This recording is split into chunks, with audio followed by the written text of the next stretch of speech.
बिस्मिल्लाहिर्रहमानिर्रहीम। अस्सलाम वालेकुम। आप देख रहे हैं पाकिस्तान के बागात जो कि आमों से भरे हुए हैं। हमारे पाकिस्तान के आम पूरी दुनिया में बहुत मशहूर हैं। इन आमों की मिसाल आपको कहीं और नहीं मिलेगी। यहाँ तक कि इंडिया में भी हमारे आम बहुत ज़्यादा पसंद किए जाते हैं और सबसे ज़्यादा मीठे आम हमारे पाकिस्तान में ग्रो होते हैं, उगते हैं। पाकिस्तानियों होर चूपो अम्ब, समझ तो गए होंगे आप, लेकिन हम क्यों पीछे रहे, हम भी चूपते हैं। यहाँ मैं लेके आई बॉक्स एक पाकिस्तानी शॉप से और इसका बना के दिखाऊंगी फ्रेश गाढ़ा मज़ेदार शरबत। लोग शरबतों को पका पका के प्रिजर्व कर रहे हैं। मेरे ख्याल से इस तरीके से बनाएं तो आपको कोई ज़रूरत नहीं होगी इसको कुक करने की। कुक करने से एक आम का जायका बिल्कुल चेंज हो जाता है। तजर्बा करके देख लें। इंग्रेडिएंट्स बहुत ही कम, आम, चीनी, नमक और एक लीमू। इसके अलावा बर्फ़ चाहिए और पानी। बस आपके पास जब भी आम अवेलेबल हो उनको छीलें, काटें, टुकड़े करें और फ्रीज़ कर दिया करें। मैं 2 आम का शरबत बना रही हूँ। छील के काट के बहुत अच्छी तरह से मैंने इनको ठंडा कर लिया था। चाहे तो फ्रीज भी कर सकते हैं। बर्फ़ आपको कम यूज़ करनी पड़ेगी।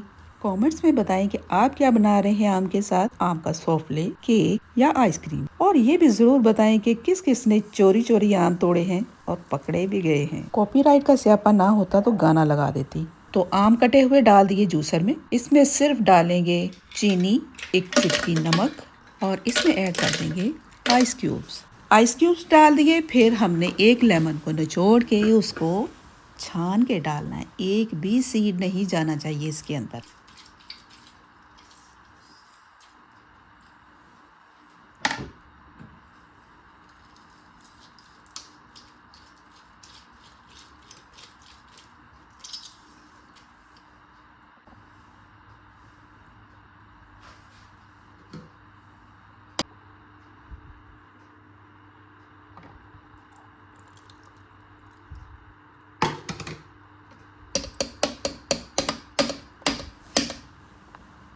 लेमन के सारे सीड रिमूव कर दिए। अब इसको ग्राइंड करते हैं।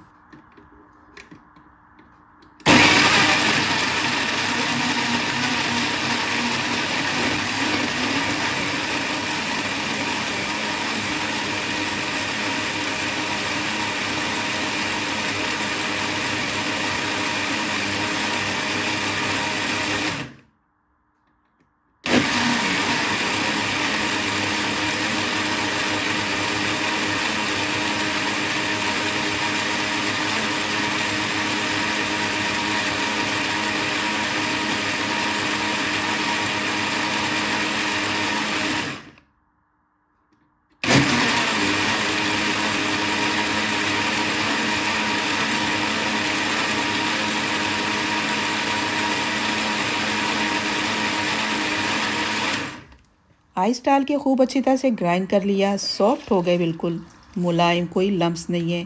अब इसमें अपनी मर्ज़ी से जितना पानी डालना है आप डालें। और बस सिर्फ एक दफ़ा आप जूसर को चला दिया ताकि पल्प और पानी अच्छी तरह से मिक्स हो जाए। तो हमारा 5 मिनट के अंदर अंदर जूस बिल्कुल रेडी हो गया है। सर्व करते हैं।